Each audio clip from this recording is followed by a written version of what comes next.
Hello बच्चों, हमें यहाँ पे एक क्वेश्चन गिवन है। चलो इस क्वेश्चन को हम एक बार पढ़ लेते हैं। So the question says a non conducting spherical ball of radius capital R contains spherically symmetric charge with volume charge density rho is equals to k r to the power n, where r is distance from the center of the ball, n k r constant। तो यहाँ पे एक non conducting spherical ball है जिसका कि charge distribution जो है symmetric है और उसका charge density rho is equals to K are to the power N है।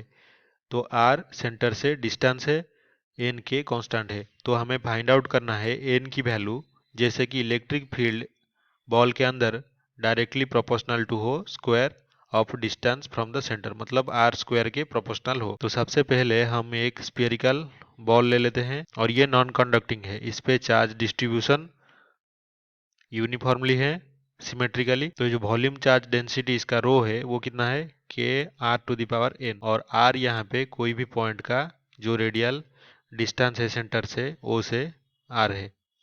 तो यहाँ पे कोई एक स्मॉल स्फेरिकल सेल इसके अंदर कंसीडर करते हैं और उस सेल का जो थिकनेस है उसको डी आर ले लेते हैं।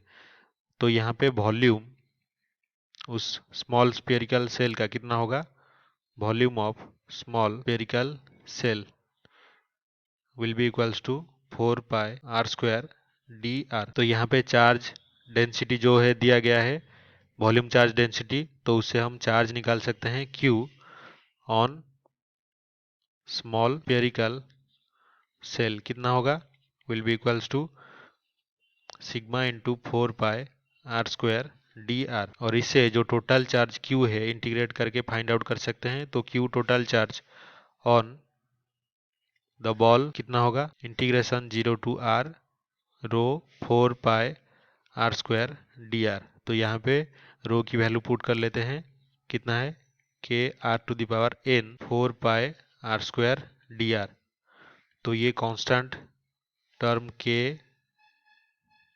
4 पाई बाहर चलाएगा तो अंदर r to the power n plus 2 d r, और इसका इंटीग्रेशन होगा, ये कांस्टेंट को सी ले लेते हैं, integration r to the power n plus 3 divided by n plus 3 हो जाएगा। लेकिन हमें ये पता है जो इलेक्ट्रिक फील्ड होगा ये बॉल के अंदर वो प्रोपोर्शनल होना चाहिए आर स्क्वायर के। लेकिन हमें ये भी पता है कि जो इलेक्ट्रिक फील्ड होता है वो charge Q divided by r square into k होगा। तो इससे जो k q by r square proportional to r square होगा, या फिर हम ये कह सकते हैं कि जो Q है वो proportional to r to the power 4 होगा। लेकिन हमने इंटीग्रेट करके पाया कि जो Q है वो proportional to r to the power n plus 3 है। तो इसका मतलब जो n प्लस 3 होगा वो कितना होगा, 4, यानी कि जो n है इक्वल्स टू 4 माइनस 3 इज 1। तो हमारा जो फाइनल आंसर होगा n की वैल्यू 1 होगा, जैसे कि जो इलेक्ट्रिक फील्ड है बॉल के अंदर directly proportional to r square या फिर रेडियल डिस्टेंस के स्क्वायर होगा। तो आई होप कि आपको ये समझ में आया होगा। Thank you.